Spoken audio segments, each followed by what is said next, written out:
Ibang panahon ngayon, hindi kayo nakakahalata. Ang tindi ng init ngayon. Hindi nyo nararamdaman. And it is the effect of the depletion and the destruction of the ozone layer. Ang ating pong ozone layer, yung protective covering of the atmosphere of the Earth, na sumasala ho ng matinding radiation sa araw, yan ho ay butas na ngayon.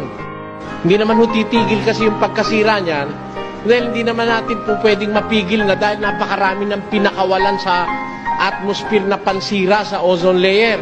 Ang isa pong nakakasira riyan, pagka kayo nagsisiga, yung plastic. Pag sinindihan mo yung plastic, nakakagawa po yan ng isang chemical, yung tinatawag na CFC, yung chlorofluorocarbon. Ayan. Pagka yung refrigerants nakawala sa ref o kaya sa mga sasakyan, nakaalis yung freon, yung tinatawag na freon na nagpapalamig.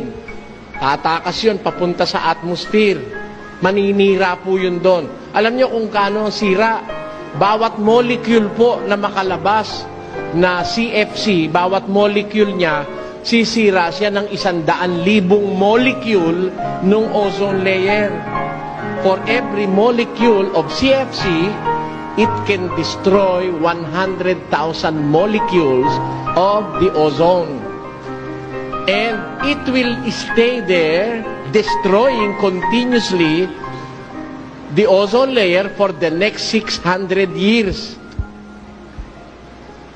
Yung pinawala natin ditong CFC ngayon, hanggang sa susunod na 600 taon, maninira yun dun sa ozone layer. Yan ngayon ang nagpapainit ng ating mundo. Mainit po ngayon ang mundo. Ikinukumpara ko nung araw, nagpapatintero kami nung mga kalaro ko, yun ho bang tumbang preso, no? Saka yung patintero. Laro ho namin yun eh. Sa init ng araw, nakakaya kong mainit eh. Pero ngayon, iba ang pakiramdam ko sa araw. Matindi masyado. Ayan. Yan po ay bunga ng pagkasira ng ating ozone layer. Kaya nasasabi ko, ang ating pong panahon ngayon, isang panahong kritikal. Gaya nung sinasabi ng mga siyentipiko na magiging 43 degrees centigrade ang temperatura ng average na temperatura ng mundo. Alam niyo ho ba ang kasunod na mga pangyayari ron, mga kababayan? Pagka masyado na pong mainit, magkakaroon po ng pagkatunaw ng yelo sa North and South Pole of the Earth.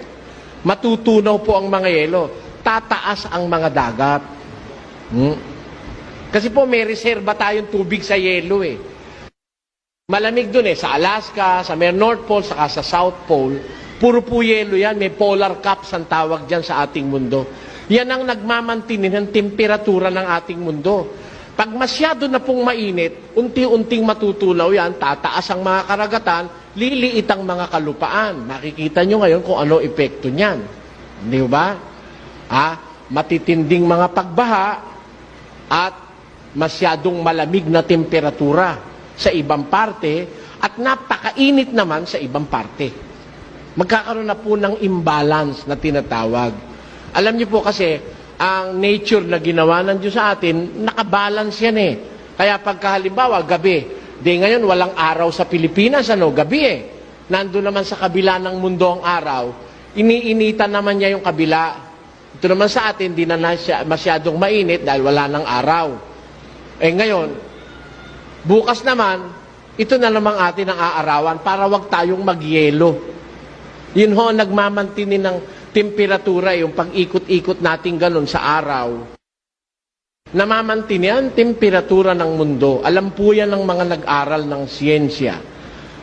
Pagka ho dumating yung masyado ng mainit ang mundo, kahit umiikot pa mundo, mainit na talaga, ano pa mang gagawa mo?